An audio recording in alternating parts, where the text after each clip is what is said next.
कांग्रेस सांसद राहुल गांधी की तेलंगाना की तर्ज पर जाति जनगणना की मांग को लेकर बिहार में सत्तारूढ़ जेडीयू ने उन पर जोरदार हमला बोला। कटिहार सर्किट हाउस में आयोजित प्रेस कॉन्फ्रेंस में जेडीयू के जिला प्रवक्ता इम्तियाज हैदर ने उन पर जातीय राजनीति करने का आरोप लगाया। इम्तियाज हैदर ने कहा कि बिहार ने राष्ट्रीय स्तर पर जाति जनगणना कराने की दिशा दिखाई है, कांग्रेस ने तो सिर्फ बातें की है। उन्होंने कहा कि कांग्रेस के राजकुमार राहुल गांधी का दरभंगा जाना महज राजनीति स्टंट था ताकि वह पिछड़े वर्ग के मसीहा बन सके। जदयू महानगर अध्यक्ष अमित शाह ने आरोप लगाया कि कांग्रेस केंद्र की सत्ता में रहते हुए जाति जनगणना करवा सकती थी, लेकिन उसने ऐसा नहीं किया। उल्टे जब सर्वे कराया गया तो उनका डेटा तक जारी नहीं किया गया। जदयू के महानगर अध्यक्ष ने कांग्रेस पर हमला बोलते हुए कहा कि कांग्रेस तेलंगाना मॉडल का नाम लेकर अपनी असफलताओं से ध्यान भटकाना चाहती है। इस दौरान मीडिया सेल के उदय सिंह, अति पिछड़ा प्रकोष्ठ के उपाध्यक्ष सतीश ठाकुर भी शामिल हुए।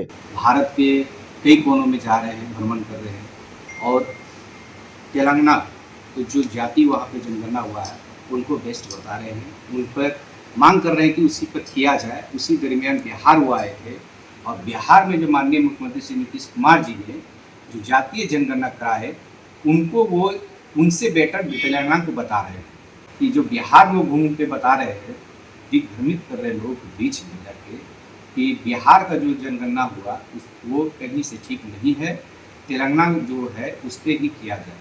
लेकिन जब हमारी टीम और पूरी तरह से इसमें गया तो कोई ऐसा देश और कोई ऐसा राज्य नहीं होता है जहाँ की जनगणना कराया जाए और उसके बाद उसे प्रकाशित ना किया जाए। तेलंगाना का जनगणना अभी तक प्रकाशित नहीं हुआ है और बिहार ने इसे प्रकाशित करने का काम किया है, जिससे कि वहाँ के लोगों का सामाजिक, आर्थिक, शैक्षणिक और रोजगार इन पर भी माननीय मुख्यमंत्री नीतीश कुमार जी ने काम करवाने का काम किया है। तो हमारे देश के जो राजकुमार हैं पूरे देश में घूम घूम कर इस जनगणना के बारे में बहुत सारी भ्रम है वो लोगों के बीच में जाकर कर फैला रहे हैं। उनका रहता है ने आदरणीय प्रधानमंत्री जी को हमने कहा कि जाति जनगणना करानी पड़ेगी। उन्होंने कहा कि संविधान को माथे पर लगाकर फैसला करना होगा। हमारे दबाव में आकर नरेंद्र मोदी जाति जनगणना करनी पड़ी उनको, ये ऐसा कहना है देश के हमारे तथाकथित युवा नेता आदरणीय राहुल गांधी जी का।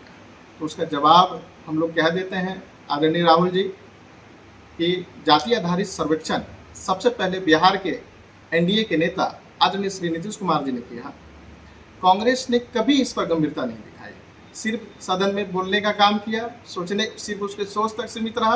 ये पहला नेता बिहार पहला राज्य है नेता हमारे नेता ने जहां इनका सर्वेक्षण कराने का और जाति आधारित जनगणना कराने का काम किया। संसद में राहुल गांधी सिर्फ भाषण दिया, फैसला बिहार की सरकार ने लिया और उसे सफलतापूर्वक लागू भी किया। जब यूपीए सत्ता में थी तो उन्होंने 10 साल में जातिगत जनगणना का कोई पहल नहीं किया। मैं पूछना चाहता हूँ राहुल जी कि क्यों नहीं किया आपने? उन्होंने कहा कि सही तरीके से जाति जनगणना कराई जाए जैसा तेलंगाना में हुआ। प्राइवेट स्कूलों, कॉलेजों और संस्थानों में आरक्षण दिया जाए। अति पिछड़ा, ओबीसी, दलित और आदिवासी वर्गों के लिए SC/ST सब प्लान का बजट हो। हम कह रहे हैं कि कांग्रेस शासित राज्यों में आज तक प्राइवेट संस्थानों में आरक्षण लागू क्यों नहीं किया गया? बिहार में तकनीकी संस्थानों, मेडिकल कॉलेज और शिक्षण संस्थानों में OBC, EBC, SC/ST के लिए पूर्ण आरक्षण की नीति पहले से लागू है। राहुल गांधी जी को इसके बारे में जानकारी होनी चाहिए या जानबूझकर वो अनदेखी कर रहे हैं। एक सस्ता लोकप्रियता के लिए वो सब चीज़ कर रहे हैं। मोदी सरकार जो हम लोगों की विकास की सरकार है, डबल इंजन की सरकार है, ने OBC कमीशन को संवैधानिक दर्जा, क्रीमी लेयर की सीमा में बढ़ोतरी और EWS आरक्षण लागू किया जो 70 साल में पहली बार हुआ। तेलंगाना मॉडल को जो कांग्रेस के राजकुमार हैं जो लगातार वो कह रहे हैं कि तेलंगाना मॉडल जो है जाति जनगणना के लिए वो मॉडल बना हुआ है, उसी पर जो दिग्भ्रमित पूरे देश में घूम घूम करके जो फैला रहे हैं उसी पर ये रिपोर्ट है हमारा कि रिपोर्ट प्रदर्शित अभी तक नहीं है। 215 पन्नों का रिपोर्ट सार्वजनिक की जिसे कोई देख सकता है, पढ़ सकता है और सवाल उठा सकता है, लेकिन तेलंगाना की उन रिपोर्टों में कितने पन्ने हैं इसका कोई कवर पेज नहीं है। रिपोर्ट का कोई सारांश या जातिवाद आंकड़ा सार्वजनिक नहीं हुआ है। ये उनका फर्जीवाड़ा है सबसे बड़ा। अगर आंकड़े सार्वजनिक नहीं है तो पारदर्शिता कैसी है? बिहार में सर्वेक्षण की तैयारी और वैज्ञानिक पद्धति, बिहार सरकार ने सर्वेक्षण से पहले 214 जातियों की सूची जारी की और हर जाति का कोड बनाया। हमने हर जाति का कोड दिया, एक अतिरिक्त कोड अन्य के लिए रखा गया था। इस तरह 215 जातियों का सर्वे हुआ हमारे यहाँ। तेलंगाना में कौन सी जातियां शामिल थी इसकी कोई सूची नहीं है, कोई कोडिंग सिस्टम भी उसके यहाँ नहीं है। ये सबसे बड़ा फर्जीवाड़ा है तेलंगाना का, जिसको राजकुमार लेकर के हर जगह बोल रहे हैं। अगर नहीं तो डेटा प्रमाणित कैसे मानी जाए? मुस्लिम समुदाय में वर्गीकरण हम लोगों ने बिहार में किया और तेलंगाना में इसका कोई वर्गीकरण, हम लोगों ने सामान्य जाति का भी वर्गीकरण किया, पिछड़ा, अति पिछड़ा, ईबीसी, ओबीसी सब हम लोगों ने निकाला, माइनॉरिटी में भी। तेलंगाना में ऐसा कोई वर्गीकरण सामने नहीं आया। ईबीसी की कुल जनसंख्या कितनी है तेलंगाना में? कोई आंकड़ा सार्वजनिक उसका भी नहीं है। सवालों की संख्या बनाम गुणवत्ता, तेलंगाना में 54 सवाल पूछे, बिहार में केवल 171। लेकिन सवाल यह है कि क्या तेलंगाना 54 सवालों में ईबीसी, ओबीसी, सर्व या दलित की स्पष्ट जनसंख्या मिली ही नहीं।